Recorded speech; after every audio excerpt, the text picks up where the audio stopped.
کی ہے یا رسول کو حق ہے تحقیق کا اور یا محسن کو حق ہے اجتہادی مسائل میں، اور تو کسی کو حق ہی نہیں۔ خیر، تو میں عرض یہ کر رہا ہوں کہ بات یہاں سے شروع کریں کہ بات با دلیل ہوگی یا بلا دلیل۔ اگر بات با دلیل ہوگی تو بالکل صاف کہہ دے کہ بھی ہمارے چار دلائل ہیں، کتاب اللہ، سنت رسول اللہ، اجماع امت اور قیاس۔ آپ بھی بتا لیں۔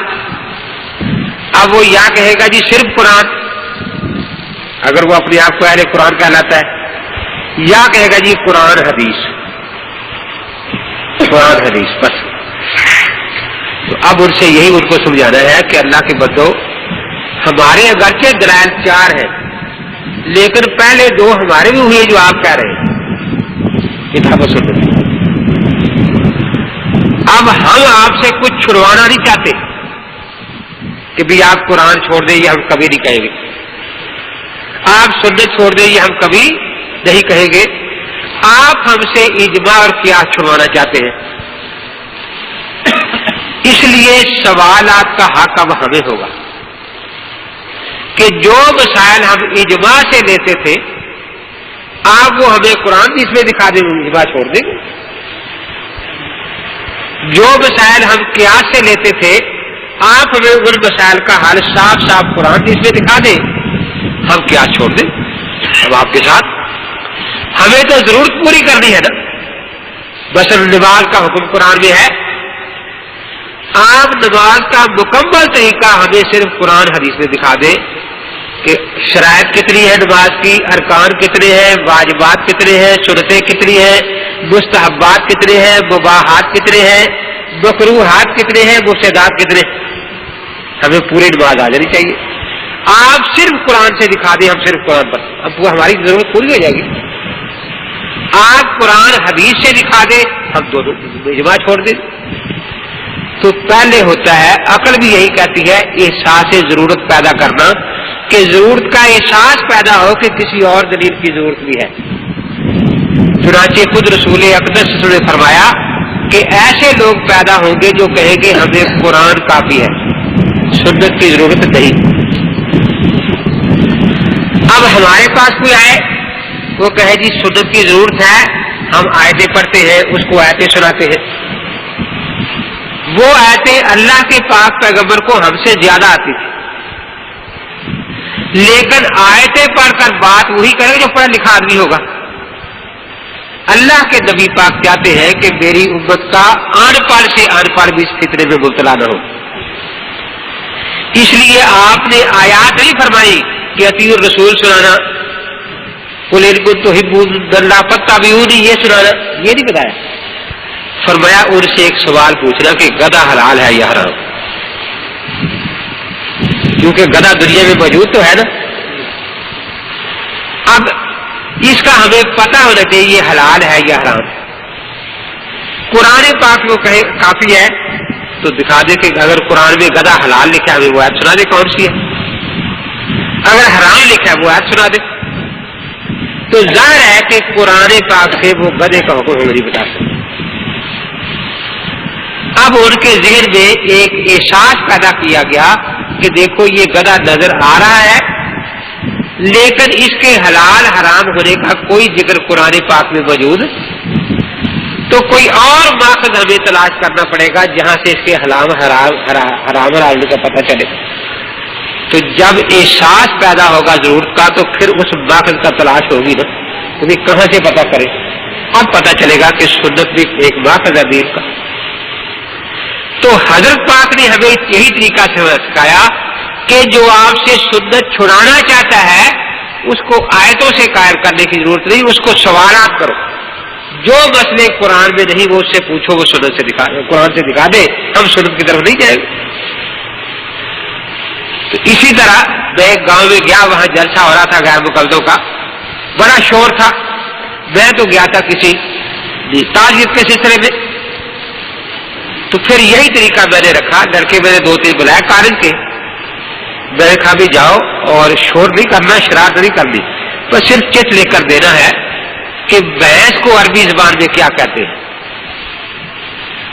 وہ کہیں گے جاموس، وہ کاغذ پر لکھ لینا کہ اب ہمیں جاموس کا لفظ قرآن میں یا بخاری میں دکھا دو کہ بھینس حلال ہے یا حرام۔ وہ کہیں گے تم شرارت کرنے آئے ہو، میں نے اچھی طرح سمجھا کے بھیج دیا کہ جاؤ اکٹھے لیکن آنا ایک ایک کر کے۔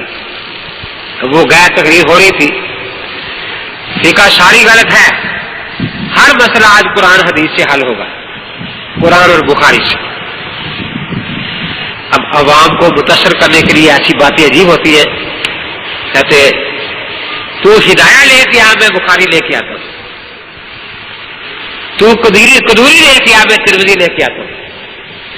لوگ سمجھے جیسے یہ ٹھیکیدار ہے حدیث کتابوں، بڑا جوش تھا، میں تعلیم الاسلام لے کے چلا گیا، نہ ہدایہ نہ قدوری، تعلیم الاسلام کہ اس میں نماز کی شرطیں 2 سطروں نے لکھی ہیں۔ آپ مجھے پوری سیاست نماز کی شرطیں نکال دے کہا ہے، کیونکہ میں تو نماز پڑھ لی ہے نا، مجھے تو نماز کی شرطوں کی ضرورت ہے۔ اب بیچارہ آئے میں شاید دیکھے ادھر ادھر، میں نے کہا نماز کی شرطیں بتا دیں ہمیں، اس طرح آپ میں دیکھیے بچہ بھی پڑھو، آج میں دکھا دوں گا 2 سطروں پڑھ لو یہ شرطیں۔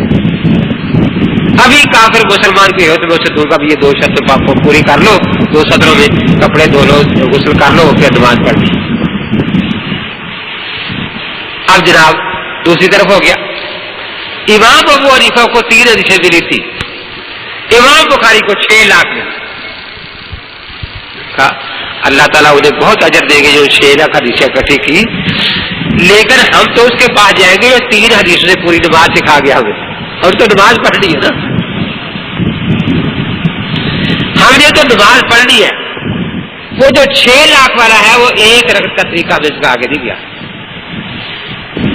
وہ نماز کے فرائض ہمیں نہیں بتا سکتا، تو ہمیں تو حکم ہے نماز پڑھنے کا، ہم تو اس کے پاس جائیں گے جو نماز پڑھتا ہے ہمیں سکھائے گا۔ میں نے کہا پوری سیاستہ سامنے رکھ کر کوئی سنت کی تعریف نہیں کر سکتا، سنت کہتے کسے، یہ ہے کہ یہ بتا سکے کہ 1 رکعت نماز میں کل سنتیں ہے کتنی، یہ نہیں بتا سکتے۔ تو ہمیں تو پوری نماز پڑھنی ہے نا۔ اب وہ لڑکے چلے گئے، چٹ دی کہ جی بھینس کو کیا کہتے ہیں،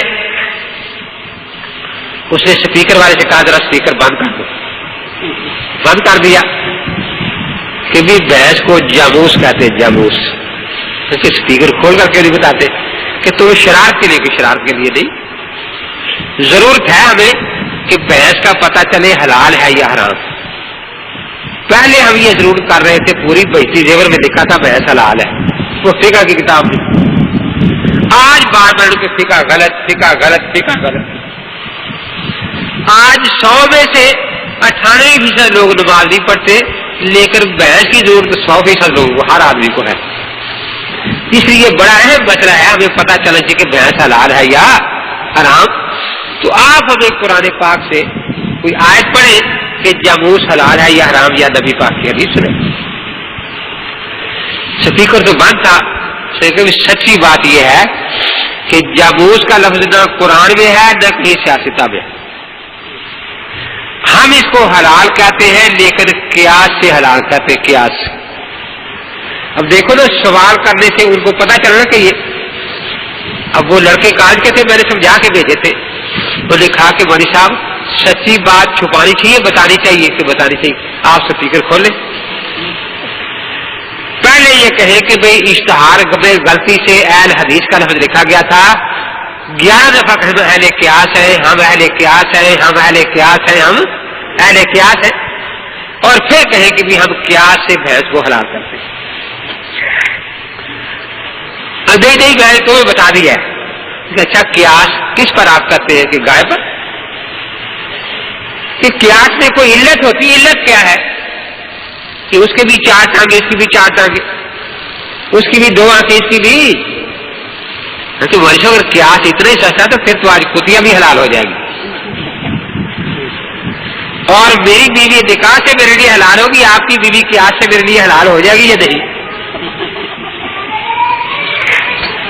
تو ایک آ گیا واپس، کہنے لگا جی وہ اس کو اتار دیا انہوں نے اسٹیج سے کہ تجھے آتا جاتا کچھ نہیں، ایک مسئلہ پوچھا وہ بھی تو چلی آیا، اور تو نے قیاس مان لیا کام. خیر اب اتر گیا, مجھے اس نے آگے بتایا, میں نے اسپیکر اپنی بس میں بیٹھا کھول لیا, میں نے کبھی دیکھو غلطی سے جلسے پر لکھا گیا تھا اہل حدیث کا جلسہ, یہ اہل قیاس ہے. اس لیے میں ہر سنی بھائی کی ڈیوٹی لگاتا ہوں کہ کل ہر آدمی جا کے ان کو ملے, یا اہل قیاس السلام علیکم, یا اہل قیاس السلام علیکم. وہ بڑے پریشان تھے, تو مصیبت پورے علاقے میں اہل قیاس ہوئے. اب دوسرے مولوی صاحب کھڑے ہوئے, دیکھا کوئی قیاس نہیں, حدیث ہے, حدیث ہے. اللہ کے نبی پاک نے فرمایا جو جانور داڑھ سے شکار کرے وہ بھی حرام ہے, اور جو پنجے سے شکار کرے وہ بھی حرام ہے. بھینس نہ داڑھ سے شکار کرتی ہے نہ پنجے سے, اس لیے حلال ہے. مسلک اہل حدیث زندہ باد. میں نے حدیث پاک سنی, میں نے کہا حدیث پاک سننے کا بہت بہت شکریہ, اللہ تعالیٰ آپ کو جزائے خیر دے. یہ فرمائے کہ جو آپ نے گدھا رکھا ہوا ہے یہ داڑھ سے شکار کرتا ہے, یہ پنجے سے, اور یہ حلال ہے یا حرام اس حدیث کے مطابق. کہتا ہے ہاں بخاری میں لکھا ہے کہ جنگلی گدھا حلال ہے, جنگلی گدھا. میں نے کہا اللہ کے بندے اس کو سمجھاؤ. میں کہتا ہوں بھینس حلال کرو, یہ گدھے حلال کر رہا ہے. کہتا ہے تو بڑا دھوکے باز ہے, میں جنگلی گدھا حلال کر رہا ہوں, گھر والا نہیں حلال کر رہا. میں نے کہا گھر والے نے شکار کھیلنا شروع کر دیا, آخر وجہ کیا؟ اتنے میں دوسرا ہنستا ہنستا آ گیا لڑکا جو بھیجا ہوا تھا جی, اس کو بھی انہوں نے اتار دیا ہے کہ پچھلے سال جلسہ کیا تھا تو کہہ گیا تھا گھوڑا حلال ہے. اس سارے علاقے میں لوگوں نے ہمارا نام ڈال رکھا گھوڑا گروپ والے, وہ آ گیا گھوڑا گروپ والے, وہ آ گیا گھوڑا گروپ والے.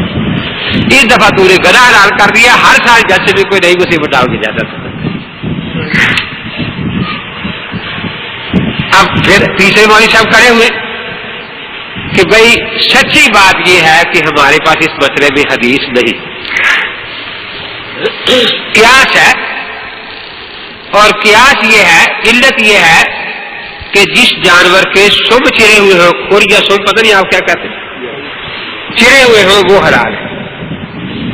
چونکہ بھینس کے کھر چرے ہوئے ہوتے ہیں اس لیے یہ حلال ہے.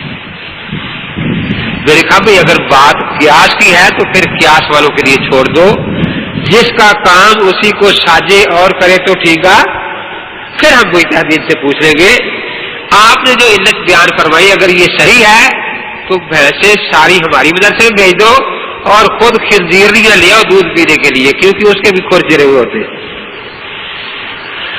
اب جب میں نے یہ کہا تو بات جناب جلسہ ان کا ختم ہو گیا, تو تیسرا بھی آ گیا, کہتا ہے جلسہ ختم ہو گیا جی, اور وہ گاڑیاں دے رہے ہیں آپ کو. میں نے کہا گاڑیاں کیوں دے رہے؟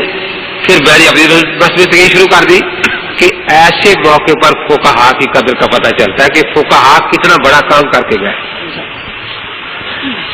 ہر مسلمان یہ کہتا ہے کہ ہمارا دین کامل, کا وہ کوئی فرقے کا نہ ہو, لیکن آپ کو کامل مسائل فقہ میں ملے. قرآن پاک میں گائے, اونٹ, گائے, بھیڑ, بکری کا ذکر آتا ہے, احادیث میں کچھ ہے, لیکن کلیہ قاعدہ جو ہے وہ فقہا نے نکالا کہ جو جانور جگالی کرتا ہے وہ حلال ہے, وہ جو جگالی نہیں کرتا وہ حرام ہے. اب دنیا میں دوسرے ملکوں میں کئی ایسے جانور ہیں ہم ان کے نام بھی نہیں جانتے. دنیا بھر کے جانوروں کا حکم اس قاعدے میں آ گیا, اس کو کہتے تفقع. اب کوئی آپ چیتا حلال ہے نہیں حرام ہے, جگالی نہیں کرتا. لومڑی حلال ہے حرام ہے, یہ بھینس حلال ہے جگالی کرتی.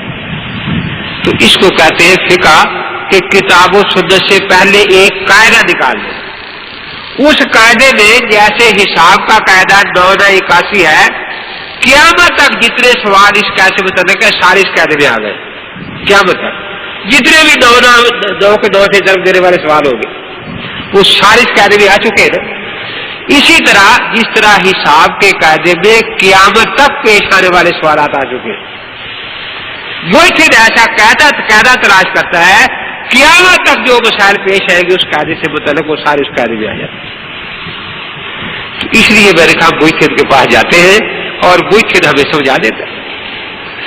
تو اس لیے ہم انہیں یہ نہیں کہتے قرآن چھوڑ دو، کہتے ہیں حدیث چھوڑ دو کہتے، وہ ہمیں کہتے ہیں اجماع چھوڑ دو۔ اب سوال کرنے کا حق ہمارا ہے کہ جو مسائل ہم اجماع سے لیتے تھے وہ ہمیں قرآن حدیث سے دکھا دو گے، ہم آپ کے ساتھ ہو جائیں۔ سوال کرنے کا حق ہمارا ہے کہ جو مسائل ہم مجھے سے لیتے تھے قیاس سے وہ ہمیں قرآن حدیث میں دکھا دیا، مجھے کو چھوڑ دیں۔ اس لیے انہیں تو ہم پر سوال کرنے کا سرے سے کوئی حق ہے ہی نہیں،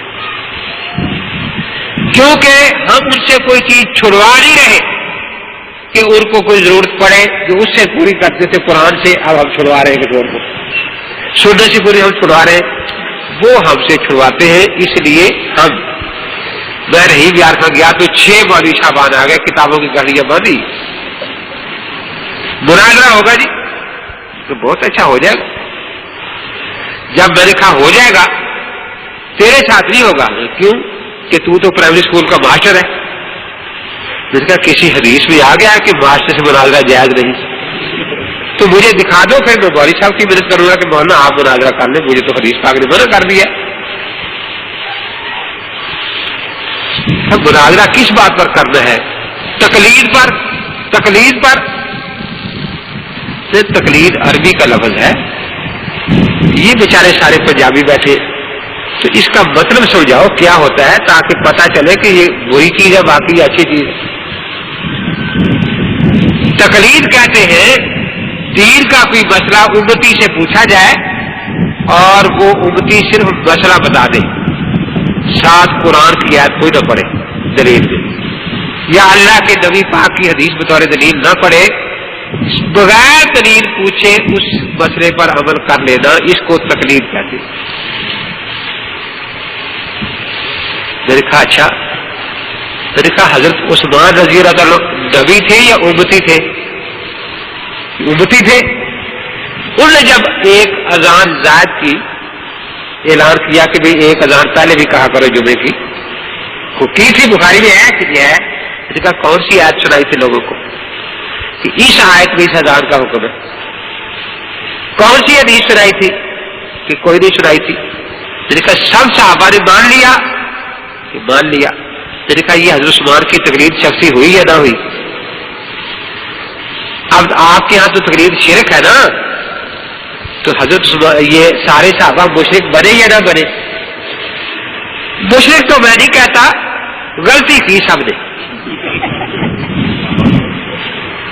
تو انہیں سے ان کے 2 آدمی کھڑے ہو گئے، ایک کا نام اصغر تھا ایک کا نام انور۔ اس نے مولوی صاحب سے کہا مولوی صاحب خدا کے لیے پہلے تم روز ہمیں کہتے ہو کہ امام غلطی کرتے وہ گالیاں دیتے ہیں، اب صحابہ کرام گالیاں دلوانی آپ سے، اب کہتے سارے صحابہ نے غلطی کی، کوئی چیز ہمارے پڑے نہیں رہنے دے نا، ہمارے ساتھ بھی کوئی ہو، امام تو چھوڑ دیا آپ کے کہنے سے، اب صحابہ بھی سارے چھوڑ دیں غلطی کرتے ہو۔ میں سمجھ گیا کہ یہ لوگ سمجھنا چاہتے ہیں۔ داسکر صاحب آپ نماز پڑھیں زور کی؟ جی ہاں۔ آپ نے رکوع میں جو تسبیح پڑھی تھی وہ آہستہ پڑھی تھی اونچی آواز سے؟ جی آہستہ آواز سے۔ جیسے حدیث سنائے یا قرآن کی آیت کہ کہاں سے آپ نے لیا تھا کہ آہستہ پڑھنی چاہیے رکوع کی تسبیح؟ جی مجھے تو پتہ نہیں۔ میں نے کہا پھر کس کی تقلید میں تو نے پڑھی؟ صرف مولوی صاحب نے بتایا۔ مولوی صاحب یہ ایک آپ کا مقلد بیٹھا ہے، یہ مشرک ہے اور آپ مشرک گر ہے اس کو مشرک بنانے والے، کیونکہ آپ نے مسئلہ بتایا کوئی آیت حدیث بتائی نہیں، تو آپ تو بڑے مشرک گر ہیں نا۔ تو میں نے اس سے کہا میں اصغر صاحب یہ ایک لفظ بڑا بولا کرتے ہیں اندھی تقلید، اندھی تقلید کہ ہاں جی، میں نے کہا وہ آپ کے ہاں ہے، کیونکہ جیسے تو اندھا ہے نا اس طرح یہ مولوی اندھا ہے، اس کو پتہ نہیں دلیل کا۔ اندھی دلیل ہے کہ اندھا اندھا کے پیچھے لگ جائے، اس کو اندھی دلیل کہتے ہیں۔ ہم جس امام کی کرتے ہیں وہ ماشاءاللہ اندھا نہیں، وہ آنکھوں والا ہے، عارف بصیر ہے۔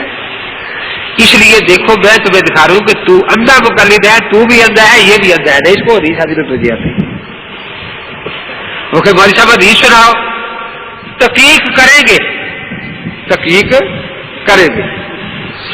میں نے کہا آج تک تحقیق نہیں کی نا، آج تک تو تم یہ بات جو پڑھے شرک ہو رہا ہے نا، تقریر شرک آپ کی۔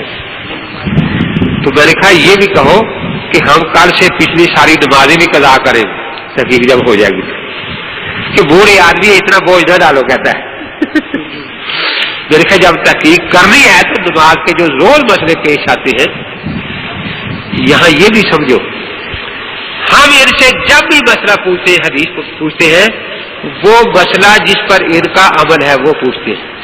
ہم صاف کہہ دیتے ہیں اگر آپ کا عمل نہیں ہے نا، آپ کہہ دیں ہمارا عمل نہیں، ہم حدیث نہیں پوچھیں گے. یہ جو ہم سے پوچھتے ہیں یہ وہ مسئلے پوچھتے ہیں جن پر ہمارا عمل نہیں ہوتا. فقہ میں ہر مسئلہ یاد رکھو عمل کے لیے نہیں ہوتا، بعض مسئلے صرف بات سمجھانے کے لیے ہوتے ہیں. وہ لکھتے ہیں کہ بسم اللہ پڑھنا وضو سے پہلے سنت ہے. اب انہوں نے یہ بھی سمجھانا ہے کہ اگر بسم اللہ نہ پڑھی جائے تو وضو ہو جائے گا یا نہیں. پھر وہ کچھ فرضی مسئلے لکھتے ہیں کہ اگر نہر میں غوطہ لگا لیا، بسم اللہ نہیں پڑھی، نیت نہیں کی تو وضو ہو جائے گا، یعنی ہوگا تو خلاف سنت لیکن وضو ہو جائے گا، سنت ادا نہیں ہوئی. اب یہ مسائل جو لکھیں گے وہ صرف یہ سمجھانے کے لیے کہ سنت کے رہ جانے سے وضو ہو جائے گا، نماز ہو جائے گی. تو جس طرح مسلمان، ہر مسلمان پورا کامل نہیں ہوتا، کوئی گناہ کار بھی تو ہوتا ہے نا. وضو بھی پورا کامل ہوا ہے، فرض سنتیں ساری ادا ہو، نفل بھی، لیکن اگر نفل رہ جائے تو وضو ہو جائے گا، وہ اس نفل کا ثواب نہیں ملا. سنت رہ جائے وضو ہو جائے گا، سنت کا ثواب. اب جس طرح قرآن میں آیا کہ لو کان فیہما آلہۃ الا اللہ لفسدتا، اب قرآن نے بھی ایک فرضی مسئلہ بیان کیا تاکہ بات توحید کی سمجھائی جا سکے. اگر خدا کا بیٹا ہوتا تو میں سب سے پہلے اس کی بندگی کرتا، حالانکہ خدا کا بیٹا ہونا محالات میں سے. تو کچھ مسائل فرضی ہوتے ہیں، صرف مسئلہ سمجھو عملی ہوتے ہی نہیں. پھر وہ ہم سے یہ پوچھتے ہیں کہ جی کہاں لکھا ہے بسم اللہ نہ پڑھو تو وضو ہو جاتا ہے. ہم کہتے ہیں یہ تو قاعدوں سے پتہ چلا بسم اللہ سنت ہے، فرض ہے. ہم ان سے وہ مسئلے پوچھتے ہیں، وہ پوچھتے ہیں جس پر ان کا عمل ہے. انہیں بھی چاہیے کہ ہمیں جب مسئلہ پوچھے تو پوچھ لیں کہ تمہارا عمل ہے یا نہیں. اور یہ بھی پوچھے کہ یہ مسئلہ تم نے کہاں سے لیا، پہلے ہم سے پوچھ لیں. اگر ہم کہیں قرآن سے لیا پھر ہم سے قرآن کی آیت پوچھیں. اگر ہم کہیں یہ مسئلہ ہم نے سنت سے لیا پھر ہم سے سنت پوچھیں. اگر ہم کہیں یہ مسئلہ ہم نے اجماع سے لیا ہے پھر ہم سے اجماع پوچھیں. اگر ہم کہیں ہم نے یہ مسئلہ وہی تھے کہ قیاس سے لیا پھر ہم سے قیاس پوچھیں. جو ہمارا دعویٰ اس کے مطابق نہیں پوچھے. ان کا چونکہ دعویٰ ہے صرف قرآن نیز، ہم مسئلہ وہی پوچھیں گے جن پر ان کا عمل ہے. تو میں نے پوچھا کہ امام اونچی جو آواز سے اللہ کہتا ہے مقدی آہستہ، یہ ہمارے حدیث میں قرآن حدیث میں دکھا دیں. میں نے پوچھا مجھے آپ درود شریف پڑھتے ہیں آخری اتحیات میں کہ پڑھتے ہیں؟ ان کا آہستہ یا اونچی؟ کہتے ہیں پڑھتے آہستہ ہے، حدیث ابھی آہستہ کی آتی ہے اونچی کی آتی ہے، وہ نہ پوچھے. میں نے کہا آپ کا امام السلام علیکم اونچی کہتا ہے، مقدی آہستہ کہتا ہے، یہ فرق کسی حدیث میں ہے؟ تحقیق کریں گے. کہتے 6 مسئلے میں نے دے دی. وہ ساتھ میں نے بار بار کہا کہ ان میں سے جس مسئلے پر آپ کا عمل نہیں وہ کہہ دیں، ہم کر دیتے. کیونکہ جو میں عمل کرتا ہوں میں نے اسی کا حساب دینا اللہ کو جا کر. جو عمل آپ کرتے آپ نے اسی کا حساب دینا. تو آج ہمارے سامنے دے لو پہلے. اب وہ چلے گا تحقیق کرتے. صبح میں نے 10 بجے انہوں نے آنا تھا، میں نے 9 بجے فون کیا. انہوں نے کہا کہ دیکھو جی 4 کاریں حدیثیں لینے گئی ہوئی ہے، 4 کاریں. پوری رات کراچی جامع بکر میں کوئی مولوی نہیں سویا، حدیثیں تلاش ہو رہی ہے. پیر جھڈے میں کوئی نہیں سویا، حدیثیں تلاش ہو رہی ہے. تو میں نے کہا کہ کاروں پر آ جائے گی یا ہیلی کاپٹر بھیجنا پڑے گا حدیث کے لیے؟ کہتے آپ تو بالکل ہمارے پیچھے ہاتھ دھو کے پڑ گئے. نہیں، اس سے نرم آدمی آپ کو کوئی نہیں ملے گا. میں نے 6 حدیثیں پوچھی ہے نا، 6 آپ مجھ سے قسطیں کر لیں. ایک حدیث فی مہینہ، ایک آج سنانے میں چلا جاؤں، اگلے مہینے آ کر ایک حدیث کر سن دوں گا. اتنی آسان قسطیں میں نے کہا آپ کو کوئی آدمی نہیں ملے گا. نہیں آئے، انتظار کر کر کے ہم 4 بجے ان کے یہاں چلے. 20-25 والی بیٹھے شور مچا دیا. حدیث نہ پوچھنا، حدیث نہ پوچھنا، حدیث نہ پوچھنا. آپ کیا مانتے ہیں وہ پوچھ لیں گے، اگر آپ وید مانتے وہ پوچھ لیتے، جو مانتے ہیں آپ وہ پوچھ لیں گے. کل تو نے ہمیں بڑا ذلیل کیا، ہم نے بالکل فقہ نہیں مان دی. میں خود آگے چھوڑنے کے لیے فقہ، میں تو چل کے آگے تمہارے پاس کہ میں نے فقہ چھوڑ دے رہی ہے، لیکن چھڑوانی آپ نے ہے. کیونکہ جو مسئلے میں فقہ سے لیتا ہوں مجھے قرآن حدیث میں صاف نہیں ملتے، میری وہ ضرورت آپ قرآن حدیث سے پوری کر دیں، میں فقہ چھوڑ دوں گا. مجھ سے اسٹامپ پر لکھوانے میں فقہ چھوڑنے آیا ہوں. جی کون سے وہ تو یہی ہے، تو 400 سوال چھپے ہوئے کہ جو بھی آپ سے پوچھے وہ آپ کو آخری کیا بتاتا ہوں آخر میں. تو ہاں ہم جی فقہ چھوڑ دیں گے، میں نے کہا میں نے خود چھوڑ دیں گے. اب میں تو نرم ہو رہا ہوں کھڑے، ہم فقہ نہیں مانتے، بالکل نہ مانو، مجھ سے بھی چھڑوا لو. آج ایک دو گھر کھڑا ہو گیا، اب فقہ نہیں مانتے، بالکل نہ مانو، میں نے خود چھوڑ دے رہی ہے، لیکن چھڑوا لو مجھ سے. اگر آپ نے چھڑوائی میں اللہ کو کیا ان کو کہہ دوں گا یا اللہ میں بنتے کرتا تھا فقہ چھوالے چھڑواتے نہیں، کیا کروں. یہ فقہ لیے کرتے ہیں. فقہ میں لکھا ہے امام اس کو بناؤ جس کی بیوی خوبصورت ہو، یہ فقہ ہے. تو کہا میں نے تو خود چھوڑ دے رہی ہے، بس یہ فقہ ہے. ہم ایسی فقہ نہیں مانتے، میں تو خود چھوڑ دیا، چھڑا لو مجھ سے. اب میں دھرم اور وہ گھر والے 4-5 کھڑے ہوئے، اب نہیں مانتے یہ فقہ. میں نے کہا صرف زبان سے یا دل سے بھی نہیں مانتے؟ نہ زبان سے نہ دل سے. تو میں جس کی بیوی خوبصورت ہے میرے پاس بھیج دو، کیونکہ میری فقہ کا مسئلہ ہے نا. تو اپنے مولوی کو وہ بیوی لا کے دیا پورے علاقے میں بدصورت ہو، تاکہ پیچھے جا رہی ہو تو سرٹیفکیٹ ہو کے فقہ کا بن کر جا رہا ہے. اب وہ چاروں بیٹھ گئے. میرے کہا بس ہے، وہ بیوی کے لیے سارا جوش ختم ہو گیا. میں نے کہا کہ آپ مجھے کوئی حدیث دکھا دیں کہ وہ بیوی بدصورت ہو رہی ہے امام کی. وہ جو انور تھا نا، وہ کہنے لگا وہ 10 سال سعودیہ میں رہ کے تھا، خود عربی نہیں پڑھا تھا، لیکن اب عربی کی سب مجھ سے تھی. میں نے آپ کی کتاب میں مسئلہ کیا جی، روز ہمیں یہ بتاتے. میں نے وہی سے شامی اٹھائی دے دی، اس میں یہ پڑھ لو کیا لکھا. پڑھ کے کہنے لگا اپنے مولویوں کو کہ آپ لوگ تو بڑے جھوٹے ہیں، غلط باتیں کرتے ہیں ہمارے ساتھ. مسئلہ تو صحیح لکھا ہے. مسئلہ انہوں نے یہی لکھا ہے کہ بھائی اگر امام جتنا نیک زیادہ ہوگا اس کے پیچھے نماز پڑھنے کا اتنا ثواب زیادہ ہوگا. اگر امام کی اپنی بیوی خوبصورت ہوگی تو عالمی اسباب میں ظاہر ہے کہ اس کی نظر کسی اور کی طرف، اور یہ نیک بیوی اس کی مددگار ہوگی نیکی میں.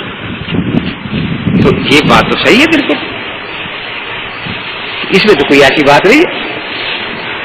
پھر اس نے خود ہی کہا کہ تم یہ جھوٹ بولتے ہو کہ لکھا ہے کہ امام چننا ہو تو امام اپنی بیویاں ساتھ لے کر آئے تاکہ مقتدی ان کو دیکھے اور پھر امام چنے. تو یہ تو یہاں پہ لکھا ہے کہ جیسے بچی کا رشتہ عورتیں ہی دیکھ لیا کرتی ہے، عورتوں کو پتا ہوتا ہے کہ مولوی صاحب کی بیوی کیسی ہے، اس کے تعلقات آپ سے، تو تم تو جھوٹ بولتے. تو اب دیکھیے فقہ سوال آپ نے کیسے کرنے مولوی صاحب پوچھ رہے ہیں بڑے جوش میں، لیکن کرنے انہوں نے نہیں ہے. بالکل یاد رکھے ان سے نماز سیکھنی سب سے اہم فرض یہی ہے نا. اور 3 باتیں ہر جگہ پوچھنی ہے. ہم تو بالکل لکھ کر دیتے ہیں، اسٹامپ پر لکھوا لیں ہم سے کہ خود ساختہ اہل حدیثوں کی خود ساختہ جعلی نماز نہ کہیں قرآن سے ثابت ہے نہ حدیث سے ثابت ہے. خود ساختہ ہے، خود ساختہ جعلی نماز نہ قرآن سے ثابت ہے نہ حدیث سے ثابت ہے. اب لفظ یاد کر دیں، نماز کے مکمل احکام، فرض کتنے ہیں، واجب کتنے، سنتیں کتنی ہیں، ہر حکم کی تعریف، احکام، ہر حکم کی تعریف، ہر احکام کی تعداد کہ فرض ہے کتنے کالے، یہ بھی حدیث میں ملتے نا. پھر ان کی ترتیب کہ پہلے کون سی سنت ادا کرنی ہے، بعد میں کون سی سنت ہے. تو 4 لفظ میں نے آپ کو بتایا، احکام، ہر حکم کی تعریف، تعداد، ان میں ترتیب اور ہر ایک کی بھول کا حکم کہ فرض بھول جائے تو کیا کرنا ہے، سنت بھول جائے تو کیا کرنا ہے، واجب بھول جائے تو کیا کرنا ہے. بس یہ ہے آپ پکے بڑے بڑے مناظرے الحمدللہ. مثلا تکبیر تحریمہ مثال کے طور پر رکھ لیں کہ جی تکبیر تحریمہ فرض ہے، واجب ہے، سنت ہے، کیا ہے؟ وہ کہتے ہیں فرض ہے. تو ہمیں دکھا دے قرآن بھی، کہیں نہیں لکھا ہوا کہ یہ فرض ہے. چنانچہ ایک تبلیغی جماعت کا ساتھی بتا رہا تھا، اس نے میری کو کیسے سنی تھی جب مجھے تنگ کرنے لگے، میں بیٹھ کر نماز سیکھ رہے تبلیغی جماعت والا. میں نے کہا جی تکبیر تحریمہ کیا ہے؟ فرض ہے. فرض کہاں سے ثابت ہے؟ 4 مولوی بیٹھے تھے. قرآن سے. فرض اللہ کا ہوتا ہے، قرآن سے. میں نے کہا یہ ترجمہ قرآن لے آیت دکھا دیجیے، لکھا تکبیر تحریمہ فرض ہے، پھر بس مجھے سمجھ آ جائے گا. اب وہ قرآن کو ہاتھ نہ لگا. میں نے کہا بڑی صاحب قرآن فارغہ سے آدمی کافر تھوڑی ہو جاتا، پھر لگا لیا، کوئی ایسی بات نہیں ہے. کسی کو یہ کہنا تیری نماز ہوتی آسان ہے، لیکن ثابت کرنا نماز بڑا مشکل ہے.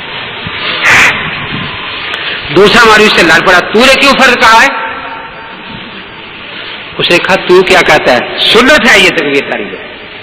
سنت کہ سنت کہاں سے ثابت ہوتی ہے؟ حدیث سے. کہ یہ سیاسی ترقی ترجمے والی ذرا نکال لے، یہ چلے گا تکبیر تحریمہ سنت. تیسرا اسے لڑ پڑا، تو نے سنت کیوں کہا ہے؟ تو کیا کہتا ہے؟ لڑو نا، مجھے نماز سکھا دو. یہ فرض واجب سنت کو کہا کی خرافات ہے. ہم نہیں مانتے کوئی چیز فرض ہوتی ہے، سنت ہوتی ہے. چوتھے نے بھی تائید کر دی، یہ بے دین لوگ کہتے ہیں یہ چیز فرض ہے، واجب ہے، کوئی قرآن دیکھ نہیں. اس نے تو میری کیسٹ سنی تھی، اس نے بخاری شریف نکالی ترجمے والی، نسائی شریف کہ 2 بے دین. تو میں آپ کو بتاتا ہوں یہ بخاری لکھتا ہے کہ تکبیر تحریمہ فرض ہے. باب ایجاب التکبیر ترجمہ لکھا تھا تکبیر تحریمہ کے فرض ہونے کا، ترجمہ بھی غیر مقلدوں کا تھا. تو ایک تو بے دین یہ ہے، آپ کہتے ہیں جو بے دین فرض کہتے ہیں، یہ نسائی ہے باب فرض تکبیر.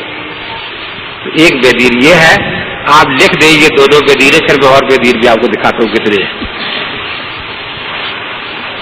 ساتھ اس نے پوچھا کہ ایک مجھے یہ بھی بتایا کہ یہ بخاری اور نسائی نے جو حکم لکھا ہے فرض، یہ حدیث میں ہے تو دکھا دیں. حدیث میں ہے تو، اور اگر انہوں نے اپنی رائے سے لکھا ہے تو مجھے لکھ کر دے کہ بخاری اہل اور رائے تھا، اہل حدیث نہیں تھا. نسائی اہل اور رائے تھا، اہل حدیث. اب وہ بڑے پھنسے. مناظرہ ہوگا، مناظرہ کسی مولوی سے کرنا، میں تو نماز سیکھ رہا ہوں. اللہ کے نبی نے نماز میں مناظرے میں سکھائی تھی. کتنے صحابہ کو مناظرے میں نماز سکھائی تھی؟ مجھے کبھی کو اسی کھاتے میں رکھ لو، مجھے تو بغیر مناظرے سکھا. فاتحہ پر مناظرہ ہوگا تو باری صاحب فاتحہ سجا دیں. یہاں تو تکبیر تحریمہ پر ہی آپ کی نماز کا جھٹکا ہو رہا ہے. جھٹکا سمجھتے ہیں نا، وہ ہندو وغیرہ اللہ کے مارتے نہیں جانور. کہتے ہیں آپ کی تکبیر تحریمہ ہی ثابت نہیں ہو رہی، آپ تو نماز کا جھٹکا کرتے ہیں، جھٹکے والی نماز ہے آپ کی. کہ اچھا یہ لکھ لیتے ہم تحقیق کریں گے. بہت اچھا. تو پہلا سوال یہ ہے کہ تکبیر تحریمہ کیا حکم پوچھا نا. پھر اچھا فرض کی تعریف، یا آپ فرض کی تعریف بتائیں، یہ سنت کی بتائیں. یہ قیامت تک نہیں بتا سکتے جب تک سیکھا اور رسول سیکھا کو نہ بنے. 2-3 چودھری مجھے ملے کہ جی وہ کہتے نماز سنت کے مطابق پڑھی چاہیے. میں کون کہتے؟ اہل حدیث. میں نے کہا اللہ کے بندو، ان کو سنت کی تعریف نہیں آتی، ان کو کیا پتا سنت کے مطابق نماز کون سی ہے. کہتے نہیں مولوی صاحب اتنی آتی ہے، بلا لیں. مولوی صاحب آ گئے. مولوی صدیق ہے کا نام، ایک کا محمد علی تھا. میرے خیال سنت کی تعریف ہے. ہم لکھا نہیں کرتے، کیوں؟ گناہ ہے. اب وہ چودھری نے کہا ہاں بھائی لکھو، یہ تو مولوی صاحب نے کہا تمہیں سنت کی تعریف آتی نہیں تو لکھو. کہ سنت اس کو کہتے ہیں جس کے کرنے کا اللہ نے حکم دیا، اللہ کے نبی نے حکم دیا ہو. لکھ دی. دستخط کر دو. دستخط ہم نہیں کرتے، کیوں؟ کسی حدیث میں بنا ہے دستخط کرتے. اللہ کے نبی دستخط کرتے، دور لگاتے تھے. دیکھیں چودھری صاحب یہ ان کو پتا ہے ہم نے غلط لکھا ہے, ہاں کرو گے نظر کر دی. اب انہیں کیا پتا کہ ہم امیر کے سامنے بیٹھے انہیں داؤ نہیں پتا کہ میں امیر ہوں.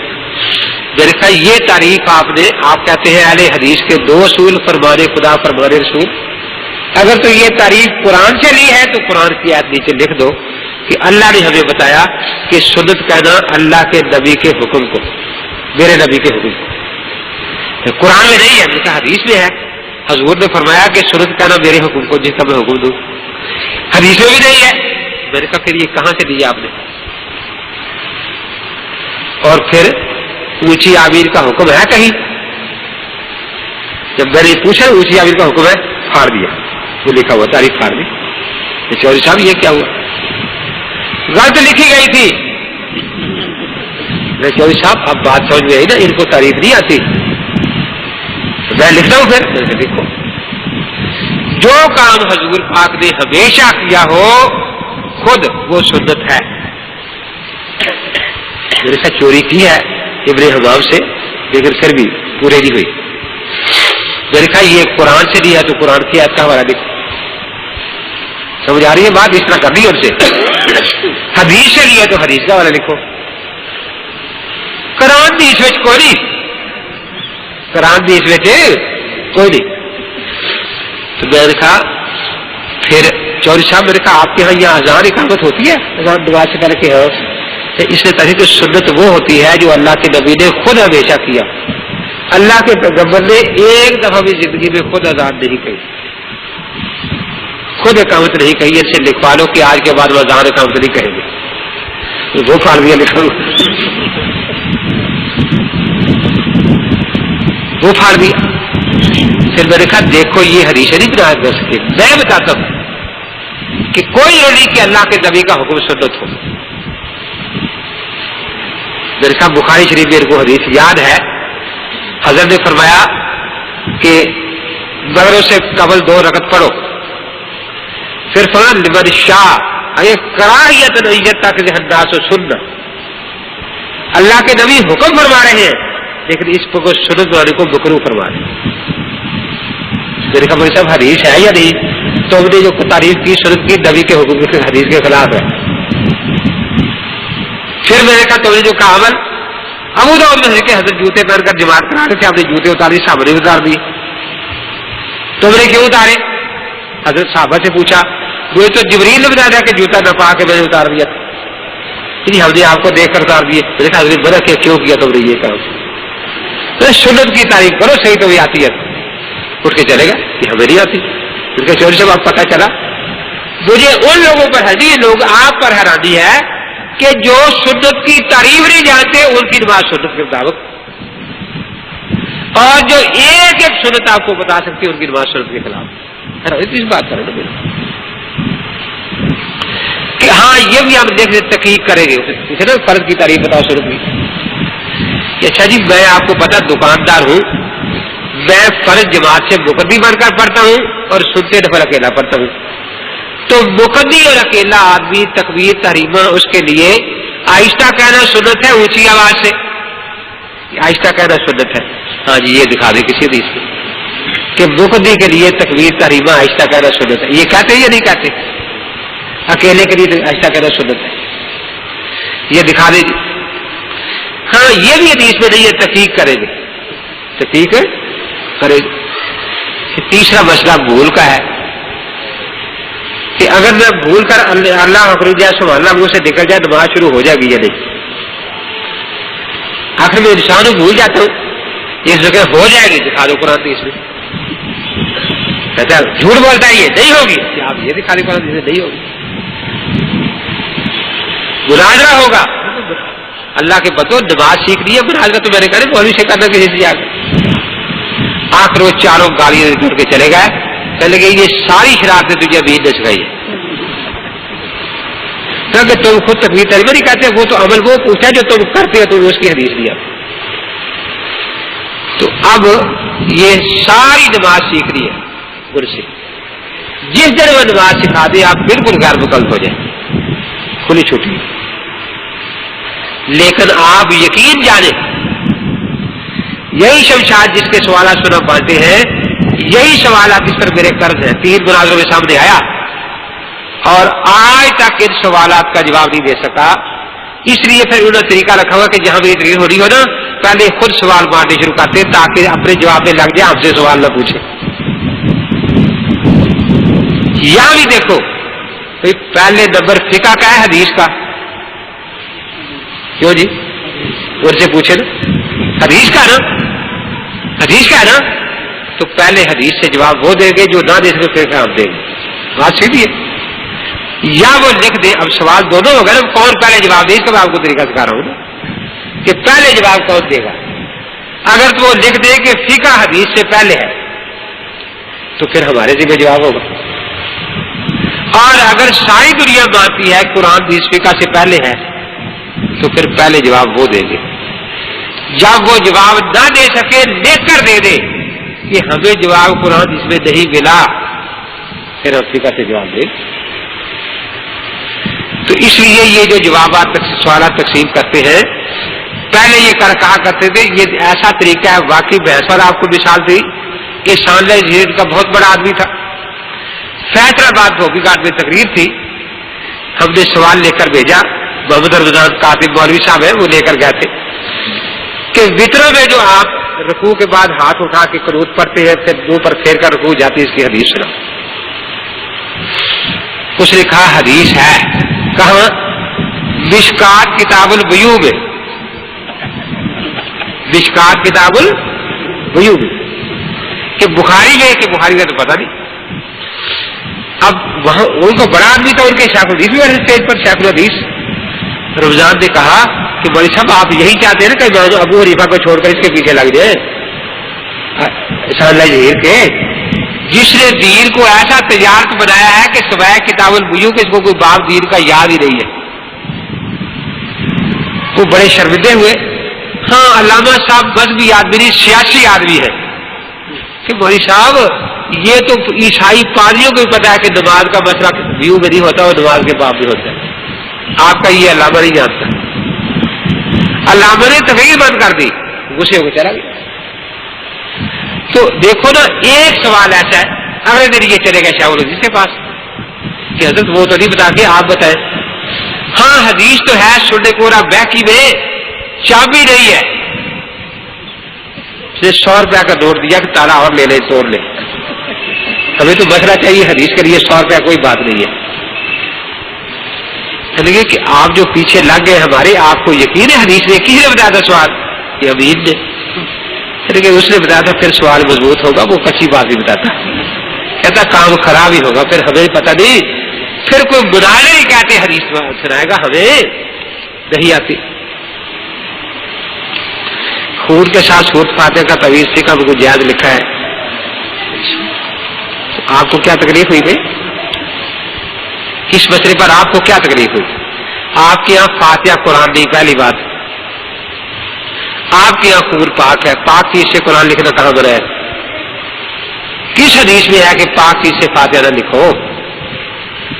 آپ کو کیا تکلیف ہے اس بارے؟ جی خون سے فاتحہ لکھنا یاد ہے، فقہ میں لکھا ہے. تو آپ کے ہاں تو بری بھی پاک ہے، بری سے لکھنا بھی جائز ہے. یا کوئی حدیث لکھو کہ پاک چیز سے قرآن لکھنا جائز نہیں، فلاں حدیث میں ہے. آپ کے یہاں تو گائے بھینس کا پیشاب بھی پاک، اس سے لکھ لو. آپ کو کیا تکلیف ہے اس مسئلے میں؟ تکلیف تو ان ہنسیوں کو ہوگی جب سنیں گے بیچارے کہ ادھر تو ہمیں کہتے ہیں کہ بغیر وضو کے غلاف میں قرآن ہو اس کو بھی ہاتھ نہ لگاؤ. یہی آپ کا عمل ہے نا. یہ کیا لکھ دیا؟ یہاں قرآن کا اتنا احترام ہے کہ قرآن غلاف میں بند ہے اور وضو نہیں ہے تو اس کو ہاتھ نہ لگانا. یہ کیا لکھ دیا؟ پریشان تو یہ ہوگے نا بیچارے. وہ کہتے ہیں کہ بے وضو قرآن پاک کے حرف پر ہاتھ نہ لگاؤ، بے وضو. اب یہ کیا لکھ دیا؟ پریشان تو ان کے لیے ہے نا. تو وہاں جو مسئلہ لکھا ہے وہ حالت اضطرار کا ہے. اب قرآن میں خنزیر کھانا جائز لکھا ہے یا ناجائز لکھا ہے؟ حالت اصرار میں یاد ہے نا. تو وہاں جو مسئلہ لکھا ہے، میں ایک گاؤں میں تھا تو یہ بولی اللہ بخش جو نیا غیر مقلد ہوا ہے برقی قاسم بلدان والا، تمہاری کتاب میں لکھا ہے کہ خمر سے قرآن لکھنا جائز ہے. میرے پاس جو کتاب میں تقریر پر گیا ہوا تھا، میں نے کہا اگر اسی طرح لکھا ہو تو میں لکھ دوں گا مسئلہ غلط ہے،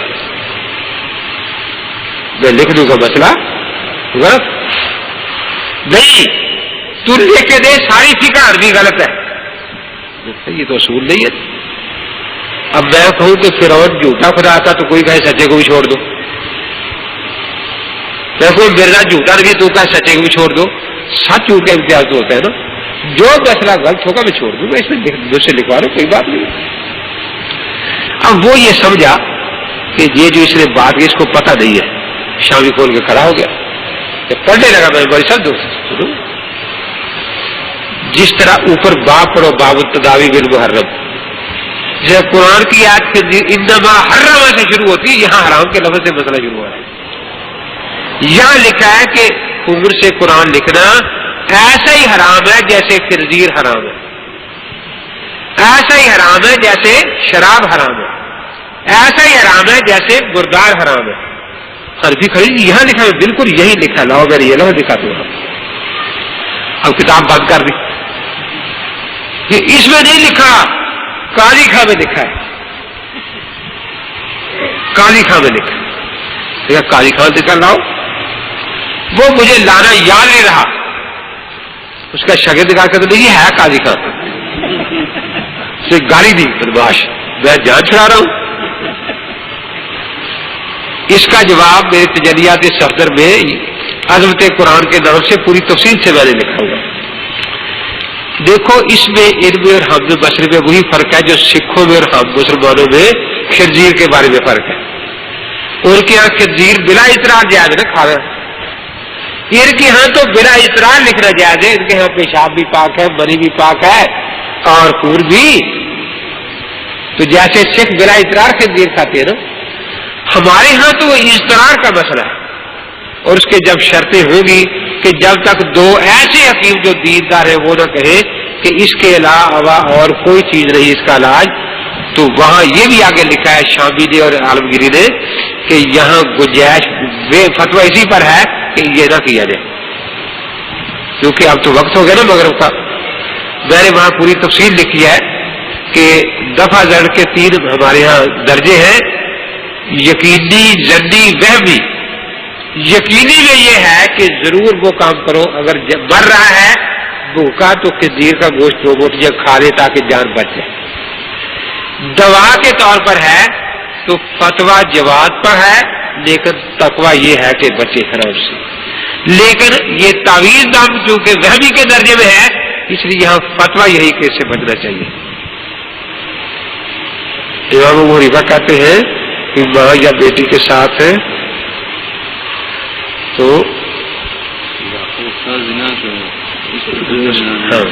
حد زنا نہیں ہے. اس کی کیا دلیل ہے؟ تو کہاں لکھا ہوا؟ پہلے ہماری بات لے کر بھیجو. تو یہ بات نہیں لکھی کہیں بھی. وہاں تو یہ ہے کہ کسی نے ماں بہن سے نکاح کر لیا اور نکاح کے بعد صحبت کی، تو آیا یہ زنا موجب حد ہے یا موجب تعزیر ہے؟ پہلا مسئلہ تو یہ لکھا ہے کہ صرف اتنا کہہ دینا کہ ماں کے ساتھ نکاح جائز ہے، اتنا کہنے سے آدمی مرتد ہے، واجب القتل ہے ہمارے یہاں. جبکہ ان کے ہاں وہ مرتد نہیں، واجب القتل نہیں ہے. اس لیے ہمارے یہاں اس کی سزا قتل ہے. یہ کہتے نہیں اگر غیر مقدر لڑکے نے بہن سے نکاح کر لیا ہے تو 100 جوتے مار کے چھوڑ دو تاکہ پھر دوسری سے کرے، پھر تیسری سے. اگر حنفی فقہ کے مطابق قتل کر دیا گیا تو باقی بہنیں بیچارے کس کا منہ دیکھیں گے؟ اور ادھر غیر مقدر دنیا میں پیدا ہونی بند ہو جائے گی. کیسے پیدا ہوگی؟ جب ماں بھی قتل ہوگی بہن بھی قتل ہوگی. تو اب دیکھو رہا مسئلہ تو ان کو سمجھ رہی جو یہ کہتا ہے کہ یہاں حد زنا لگے گی، وہ کہتا ہے چونکہ نکاح باطل ہے، باطل نکاح کوئی اثر نہیں پڑتا حد پر. قیاس کہتا ہے کہ اثر نہیں پڑتا، نکاح باطل ہے نا. امام صاحب کہتے ہیں قیاس کرو جب حدیث نہ ہو.